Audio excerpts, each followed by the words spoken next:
Esta noche vamos a hablar sobre Leonardo Padura, un escritor cubano, nacido en 1955, ¿no? Que ha escrito muchos libros cubanos. Pero voy a hablar de él a partir de muchas entrevistas que he leído que él ha dado y a partir de la lectura de un libro que se llama El hombre que amaba a los perros. Pero él tiene muchísimos novelas escritas y conferencias, entrevistas que ha dado. Y ha contado, y quería decir que ha contado, lo han entrevistado en España en la presentación de su último libro que se llama Morir en la arena. Y una entrevista que le hicieron hace 3 o 4 años en México, en la UNAM, la Universidad Nacional Autónoma de México, donde él cuenta algunos aspectos de su vida, ¿no? Y hay aspectos que me llaman mucho la atención, porque Leonardo Padura es una persona, le voy a decir Leonardo, no es porque lo conozca, sino porque lo admiro y porque para no nombrar tan largo, para no utilizar mucho diríamos, espacio para nombrarlo, ¿no? Una pregunta que le hicieron en México, la presentadora le preguntó desde cuándo él se convirtió en escritor independiente. Y él cuenta que él trabajaba en una revista, trabajaba como editor de una revista, quizás la revista más importante de Cuba de ese tiempo. Y entonces, pero él lo que quería era escribir, porque él vivía casi todo el tiempo pues discutiendo le hacían reclamos como por ejemplo escritores que mandaban artículos para la revista que tenía, diríamos, un contenido, diríamos, relativamente limitado por la extensión de la revista y no podía meter todos los escritores que le mandaran las contribuciones. Entonces él vivía muy triste por eso, triste o vivía bravo por eso. Y él decía, y para finales de un año, creo que fue en 1994, el 31 de diciembre renunció a la revista. Y entonces amaneció el 1 de enero del año 95, por ejemplo, amaneció sin trabajo. Y solamente tenía junto con su esposa, que trabajaba con un programa de radio, solamente tenían $700. Eso era la única fortuna que ellos tenían. Habían ahorrado para ese momento decisivo de sus vidas en la cual iba a renunciar a todo. A mí me interesa, diríamos, recoger esa renuncia por una razón muy simple. Porque muchas veces uno hace una cantidad de cosas que no le gusta hacer, pero nunca se decide porque uno siempre tiene como la necesidad de estar en zona segura, en zona de confort. Es decir, renunciar es entrar al riesgo.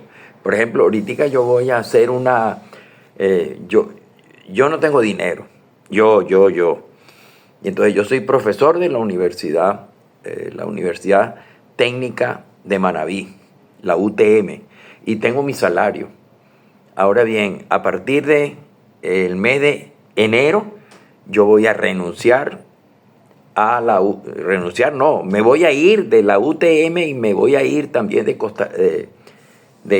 Ecuador, me voy a ir a Venezuela, sin trabajo, en un país que todo el mundo me dice, no te vayas, y en un país donde mis amigos están sufriendo. Por ejemplo, tengo 3 amigos en el lapso de un mes que han hecho solicitudes públicas de ayuda porque tienen enfermedades, necesitan hacerse examen, y el otro que tiene su papá que se está muriendo o que ya está prácticamente ya desahuciado de cáncer y no tiene dinero con qué pagar el entierro, la urna, el velorio.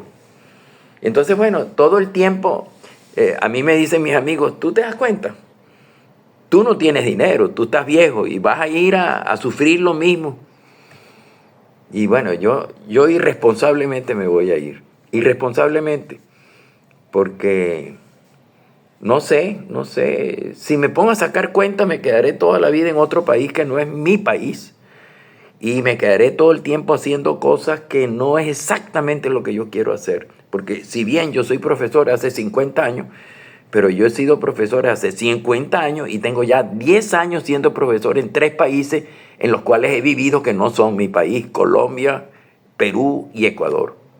Entonces, yo sé que hay enormes necesidades, yo sé que no, mi concurso docente no es absolutamente necesario en Venezuela, pero no sé, yo quiero estar en Venezuela y quiero, si es posible, quiero estar ahí, pues, en el teatro de los acontecimientos, como dice. Yo quiero estar ahí para yo ver porque yo busco el brazo abierto, yo busco la palabra cariñosa, la comida, busco el paisaje en el cual yo he vivido toda mi vida, la ciudad, la quiero caminar, la ciudad, y quiero oír las voces, quiero sentir la voz de esa gente en la cual yo me he movido todo el tiempo hasta hace 10 años. Entonces yo quiero volver a ese país.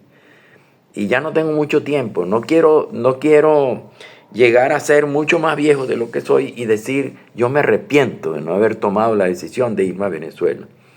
En un trabajo yo escribí sobre un escritor venezolano, Romero García, el autor de una novela llamada Peonía, que nos hicieron leer cuando éramos estudiantes de bachillerato. Yo leí Peonía. Peonía es una de las grandes obras venezolanas del siglo XIX, de las grandes novelas del siglo XIX, con el estilo del siglo XIX. Y en literatura nos hicieron leer a Peonía, Romero García. Y hace aproximadamente un año quizás, yo leí unas cartas de Romero García, y en una de las cartas decía, por ejemplo, decía que él vivía en el Aracataca, en un pueblo colombiano. Aracataca es el Macondo de García Márquez, él vivía ahí. No, todavía no había escrito la novela, por supuesto, la novela García Márquez, pero Aracataca era el lugar donde García Márquez pasó su niñez. Bueno, se puede decir que 50, 80 años antes allí vivía Romero García. Y él escribió una carta a un amigo donde decía: tengo sin cambiarme de ropa desde hace 3 semanas. No uso medias porque no tengo medias. Y a veces no tiene con qué comer. Entonces la pregunta que uno se hace es, ¿por qué no regresó a Venezuela? Donde, bueno, allá en Venezuela siempre hay una mano amiga que le da la comida a uno. Y entonces él no tuvo, no decidió y murió. Y yo leí un libro de un colombiano hablando sobre algunas de las muertes que le habían impresionado. Y una de las muertes fue la de Romero García, un gran escritor venezolano a cuyo entierro solamente fueron 2 personas, 2 amigos, pero nadie más. Era una soledad total. Y por supuesto, él se quedó ahí, en Aracataca, donde no tuvo condiciones estaba enfermo, ya no tuvo ánimo para tomar decisiones, y lo cierto es que se murió de tristeza, me imagino yo. Bueno, yo no quiero que me pase lo que le pasó a Romero García, morir de tristeza en una tierra, aunque me hayan tratado con mucho amor, en una tierra que no es mi tierra. Y es una cosa muy extraña, uno no es dueño de nada, pero hay un sentimiento de pertenencia a un territorio. Hay un sentimiento de pertenencia a una cultura, de sentirse parte de una colectividad y que uno comparte con ellos algunos elementos que diríamos de vínculos solidarios que uno llama identidad, que son es como unos rasgos que lo hacen que uno se sienta bien en un grupo o en una colectividad y se sienta diferente a los otros de otras colectividades. Bueno, eso es lo que uno llama identidad, el sentimiento compartido. Entonces, eso es lo que me está pidiendo a mí volver. Y entonces, oyendo a Leonardo Padura, donde él habla de todas las dificultades que él pasó, sobre todo en ese momento tan preciso de su vida, cuando él había escrito varias novelas y estaba en una situación que no tenía, lo que tenía eran $700 por todo, que era incluso mucho para un cubano normal. Y él dice que sin embargo los cubanos viven, y me llamó la atención tan gracioso la figura que era, vivían de la fe, pero no es la fe como ustedes la piensan, la fe es el, eh, diríamos, el financiamiento de los extranjeros, o sea, el dinero que le llegaba de los parientes que estaban en el extranjero y que le permitían seguir viviendo. 50, $100, $200, él vivía de la fe, como todos los cubanos que viven del financiamiento del extranjero, o sea, del dinero que le llegaba por las remesas del exterior y que le llega a casi toda la gente y le llega a Venezuela también. Yo también he mandado a amigos que han tenido situaciones difíciles, les he mandado dinero. Y entonces eso es lo que llama fe. Bueno, y ahora yo será otro de los candidatos en los cuales tendré que recurrir que algún amigo, cuando yo me esté muriendo, pues que me ayuden a enfrentar diríamos, el momento duro de la muerte. Pero yo tengo la fe, esto sí es la fe, ya no es la fe esa de financiamiento exterior, sino tengo la fe del corazón de que mi muerte va a ser rápida, va a ser... voy a morir de un ataque al corazón sin producir muchos problemas a la gente que yo quiero, ¿no? Y sin necesitar tantos recursos. Una sola vez y que me cremen y ya se buscan los 1,500, $2,000, yo no sé cuánto, 2,000, no sé, no me interesa ahorita, pero que se buscará para que me cremen y luego echar mis cenizas en alguna parte. Que entre paréntesis me gustaría que le echaran donde no haya que movilizarse mucho. Puede ser en el Cerro del Ávila o en un parque de Barinas o en el camino al Pico del Águila en Mérida, en los Andes venezolanos. Entonces, bueno, empiezo esto diciendo que voy a hablar un poco de Padura. Ya estoy hablando de Padura, Leonardo, de Leonardo. Leonardo va contando en sus novelas cosas maravillosas, pues. Hay dos novelas de las cuales me quiero referir ahorita. Una es Ir a La Habana, donde él cuenta cómo el empoderamiento de él, que fue escritor, reportero y periodista, y además hombre de la cultura, y que salía con sus amigos por La Habana, él fue metiéndose a La Habana en el corazón y buscando historias de La Habana, oyendo historias que él escribía en los periódicos, que le fueron dando los elementos, diríamos, constructores de su propia narrativa, ¿no? Entonces, y quería hablar de alguna de esas cosas que él hablaba. Por ejemplo, lo de fe era familiares en el extranjero. Yo tomé algunas notas mientras él hablaba y entonces él dice que los salarios eran tan bajos que no se preocupaban por los salarios bajos, porque tú haces como que me pagas, o sea, el salario era muy bajo, tú haces como que me pagas y yo hago como que trabajo. O sea, que nos engañaban los dos, por eso no les importaba si el salario era bajo. Tú haces como que me pagas y yo hago como que trabajo. Y entonces, viviendo de las remesas enviadas por los familiares en el extranjero, la manera como él crea palabras en su novelística, como por ejemplo,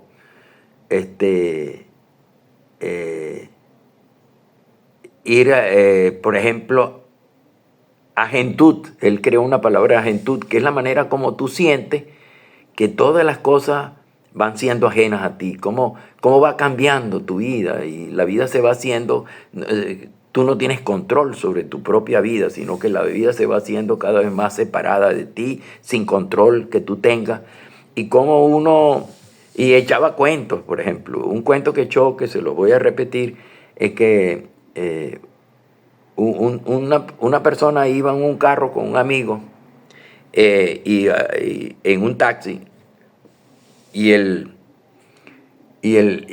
¿cómo se llama? Y el taxista iba cantando, entonces en La Habana.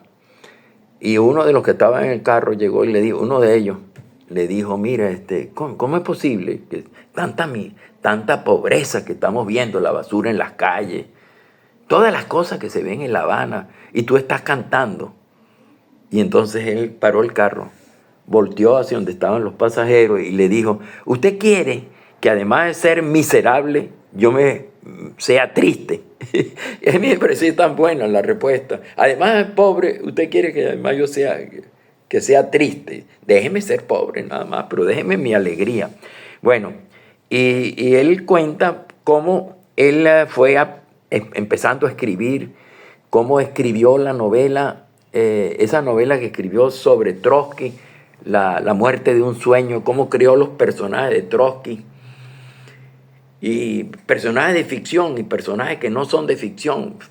En la novela, El hombre que amaba a los perros, Leonardo tenía tres personajes principales. Uno que era Trotsky, que era de verdad, verdad. El otro fue el que mató a Trotsky de un piolet, como una especie de pico, que le dio por detrás y lo mató en el cráneo, y mató a Trotsky en México, en Coyoacán, donde hay ahorita un museo a Trotsky, pero que él dice que nadie va a ese museo ahora, ya a nadie le interesa a Trotsky. Mucho más cerca, mucho más está la Casa Azul, la Casa Azul donde estaba es la artista mexicana, esa gran artista mexicana. ¿Cómo que se llama ella? Bueno, ya me acordaré. Pero él decía que eso estaba lleno a reventar, mientras que como a pocos distancia de esa Casa Azul estaba el museo de Trotsky y no había nadie, pues. Él cuando entró al museo era solito, él estaba solo en el museo. Y él va contando cómo se va haciendo novelista y cómo en una situación tan difícil estaba que ya no tenía ni para comer. Él había mandado una novela que se llama Mascarada, de la serie que él escribió sobre novelas policíacas, y ganó un premio, pero él no sabía. Y entonces él estaba tranquilo en su casa, pero con pobreza, tranquilo en su casa, pero con muchas necesidades. Y no tenían prácticamente, tenían unos huevos, tenían un pollo en la nevera, que funcionaba con grandes dificultades. Ellos no tenían nada en la nevera porque se iba mucho la luz, y para no perder lo que estaba en la nevera, pues no compraban. Además no tenían con qué comprar. Y él dice que como a las 5:30 de la mañana, la vecina en pijama, él no tenía teléfono, llegó y le tocó la puerta para decirle que lo estaban llamando por teléfono. Y él agarró el teléfono en esas condiciones tan difíciles que él dice que él estaba, de pobreza, con su esposa Lucía. A él le dijeron de España que había ganado el premio con el premio de novela, con La Mascarada, y que era aproximadamente $6,000, pero que hizo una fortuna tan grande que él no se lo imaginaba. Y de ese momento, bueno, empezaron a salirle oportunidades y se convirtió en el escritor exitoso que hoy es, con muchísimas novelas, y que los editores se pelean por su novela. ¿Por qué se pelean? Porque es un gran escritor, Leonardo Padura, y además un gran conversador. Bueno, yo no iba a hacer este programa sobre Leonardo Padura. Lo que sucede es que compré un libro de Leonardo Padura ayer y me puse a hojearlo. El libro se llama Siempre la memoria, mejor que el olvido. Entonces, leyendo, esos son reportajes, artículos periodísticos, leyendo a él, pues yo me di cuenta que, y él habla de las cosas cotidianas, por ejemplo, que yo también me quejo. Por ejemplo, una cosa cotidiana que él se queja es que Cuba, hay lo que se llama el empoderamiento del espacio sonoro. Es decir, todo el mundo pone el volumen, la música al que le da la gana en La Habana. Pero la música que le da la gana es reggaetón. Y entonces son músicas groseras. Yo diría, él decía que no tiene ninguna belleza, ¿no? Y entonces Pero eso lo estaba diciendo en la entrevista, y revisando el libro que compré ayer, que se llama Educación Sentimental, en el capítulo Educación Sentimental cuenta que desde que comenzó esta invasión del espacio sonoro del reggaetón, he tratado de imponerme a mis gustos ya sentados, a mis años y a mis prejuicios, de abrirme mentalmente a las exigencias de la evolución social y al entendimiento del espíritu iconoclasta y rebelde que debe de caracterizar a los jóvenes, sobre todo cuando su iconoclastia y rebeldía, ya se me están, ya estoy sufriendo los ojos, porque ya rebeldía que debe caracterizar a los jóvenes, sobre todo la rebeldía interior que les sirve para manifestarse. He hecho mi mayor esfuerzo por no resultar retrógrado y obligarme a entender que el reggaetón es una expresión de los modos de pensar de los jóvenes de hoy día, hijos de una globalización en donde no tiene demasiado mercado la inteligencia. Unos jóvenes llegados al mundo sin mucho más que los rezagos que debimos matar en nosotros, y para quienes el sexo ha dejado de ser un tabú y se ha convertido en una práctica con tanta fruición verbal y coreográfica de un perreo reggaetonero, como cuentan las letras del reggaetón, como más que como un disfrute físico en una cama o en una escalera oscura. Tengo 57 años y soy un recordador que vive de mi memoria y de otras memorias. Y cuando me invade el impulso de rechazar el ritmo agresivo del reggaetón, me impongo recordar que 35 años atrás a mí y a mis contemporáneos se nos criticó y se nos acusó de penetrados ideológicos del imperialismo y otras lindezas por el estilo, porque nos gustaba bailar y cantar las canciones de los Beatles, los Rolling Stones, Led Zeppelin, y escucharlas incluso sin saber apenas de qué hablaban, porque lo hacían en inglés.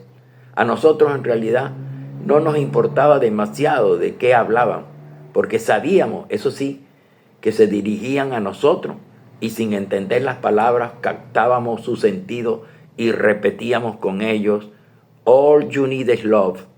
O sea, todo lo que tú necesitas es amor. Bueno, así se escribe, como si él estuviera hablando, ¿no? Ese libro que salió hace varios años, pero él ha ganado muchos premios, tiene muchos libros. Entre ellos, quizás el más conocido es El hombre que amaba a los perros, del año 2009. Pero ahorita acaba de sacar un libro que ya tiene mucho éxito, que se llama... bueno, él escribió un libro también que se llama Yo quisiera ser Paul Auster, que es el autor, el novelista estadounidense que yo quiero más.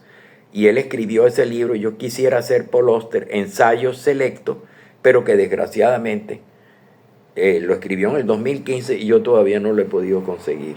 Pero lo que quiero decir es que vale la pena dedicarle un rato de tu tiempo, de nuestro tiempo, de mi tiempo, a saber un poco de las peripecias de ese extraordinario escritor cubano que ha podido mantenerse en la Cuba actual con apagones, con represión, con censura, con basura, donde no hay con qué comer muchas veces, pero entonces él dice: me salvó los premios. Y entonces yo no puedo irme de Cuba, sigue en Cuba, viviendo en Cuba, porque Cuba es mi fuente de inspiración novelesca, ¿no? Y entonces, pero sale de Cuba y se pasa unos días o un mes en el exterior, pues recargando el espíritu. Y bueno, y en esos momentos él es entrevistado por mucha gente, recibe honores y anda con su esposa, pues, diríamos, un poco compensando las enormes dificultades que él tiene en La Habana para vivir, pero se niega a irse de La Habana, se niega a irse del barrio donde siempre ha vivido. El barrio se llama La Mantilla, es un barrio periférico de La Habana y allí él vive y se niega a irse. Bueno, quería decirle solamente que busquen a Padura, Leonardo Padura, busquen sus libros y sobre todo busquen a ese libro extraordinario que es El hombre que amaba a los perros, con el cual él saltó a la fama. Pero además este libro, según lo que él contó, el último libro que lo estaba presentando hace poco en Madrid, que se llama Morir en la arena, según lo que oí, que es un crimen, un parricidio. Un parricidio es cuando un hijo mata al padre. Entonces son dos hermanos que uno mató al padre, pero el otro sufrió las consecuencias también y duró 31 años preso.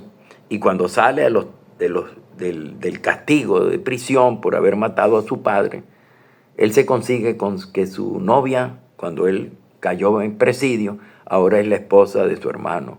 Y entonces es todo el drama. Y eso es un hecho real que ocurrió en La Habana, pero que él creó unos personajes ficticios para darle drama, para darle profundidad al discurso de la novela. Bueno, señores, entonces Leonardo Padura. Ustedes se pueden meter en YouTube para que ustedes vean entrevistas a Leonardo Padura, que son maravillosas. Es un hombre, ¿cómo se llama? La sensibilidad, la manera como él transmite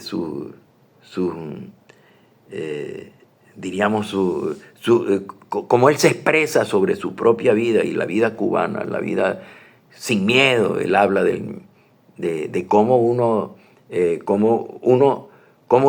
le ha tocado vivir demasiadas dificultades en La Habana y sin embargo él está. Entonces, leyendo a Leonardo, pues yo digo, si una persona como Leonardo Padura ha podido sobrellevar, que es un escritor, ha podido sobrellevar las enormes dificultades de vivir en La Habana, yo puedo también sobrevivir las enormes dificultades que significa vivir en un país donde a veces no hay gasolina, donde a veces no hay luz, o donde a veces no hay gas.